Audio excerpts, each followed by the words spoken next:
Ariel Helwani alongside Derek Brunson, who meets Gegard Mousasi at UFC 200 on July 9th in Las Vegas, Nevada. Derek, it is good to see you. Let's start with that fight. Were you surprised when you got the call that you'd be fighting at UFC 200 against a guy like Mousasi? I wouldn't say I was surprised. I was looking to fight a little sooner, so I was a little brat about it at first. I was like, why am I not fighting sooner? But it's a big card, so I'm definitely honored to be on the card. Have you been told where you'll be fighting on the card? Not yet. Not yet. I think they're still working on that. They're still adding fights, so I'm not sure where I'll be at on the card. How do you feel about the card? Because this is a card that we've been talking about, dreaming about, sort of trying to guess what the UFC will do, and it's been maybe met with some mixed reactions, if you will. I think people's expectations probably a little bit too high. As an MMA fighter, but also as a fan as well, what do you think of what they put together so far? Yeah, you can't please everybody, but yeah, so far the card is very solid. They're still going to be adding fights. I think it's about 10 maybe on the card right now. I figure they'll probably add 3 more, so yeah, it's just going to only get better. But yeah, I think it's pretty solid for right now.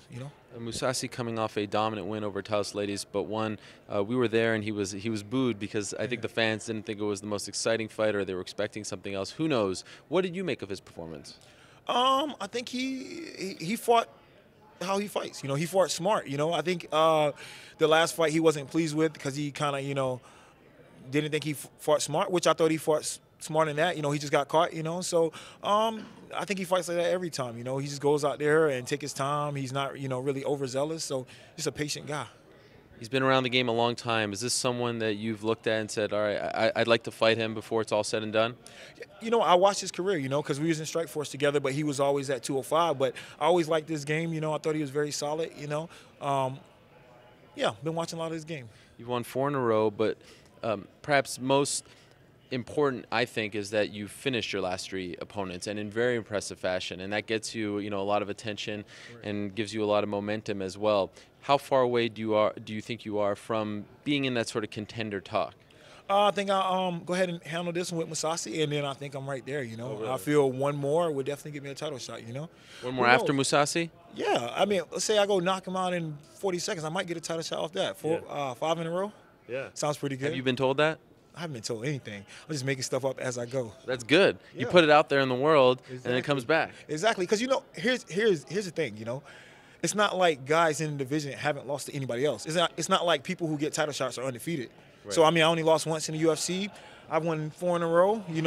A guy who was pretty much winning his last 2 fights. The fight with Hall, he was winning pretty good until he got caught. So yeah, I can make a good case for getting a title shot. And you're definitely on the radar. I saw Dana White tweeting about you, getting very excited about you after your last performance. So that has to feel good, right? Yeah, always. You always want to make the boss happy about your fighting style. So yeah. Your one loss in the UFC. Who was that against? I can't. Romero. Oh, that's right. That's right.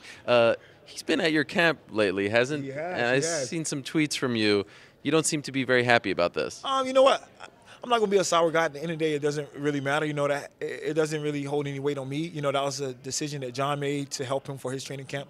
I talked with Greg. I talked with Coach Wink and Brandon. I talked to all those guys. They called me immediately, letting me know.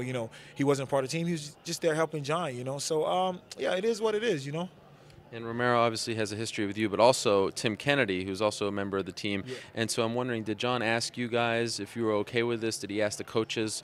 What do you know about the situation? Nah, Jon didn't ask us whether we were okay with it. But, I mean. You think he should have? Do I think he should have? I would ask my friends if they were okay with it. So, but it's a business, It's a business. It's a business to Jon. He got to do his best for his career. So, I mean, if that's what he sees fit for his career, so be it. Will you take this up with him when you see him again? Yeah, I'll probably just slam him one time. Yeah? Yeah, right. I got to get him. Don't do that again. Don't do that again. But in all honesty, will you talk to him? I mean, just out of respect to the team, will you, if this bothers you, will you bring it up? You know what? I kind of took myself out of the situation and just kind of looked at it for what it was. He was getting they share the same manager, Yeah. So he was getting help for his fight with Cormier, which is Cormier's a really good wrestler. Romero's a really good wrestler. So yeah, I mean, it's whatever. You didn't train with him, though. You weren't there? No, I wasn't there. I was in North Carolina. So. Would you have trained with him? No, I wouldn't. All right, that pretty much says it all. Pretty much. Appreciate the time, Derek, and good luck, UFC 200. Thank you.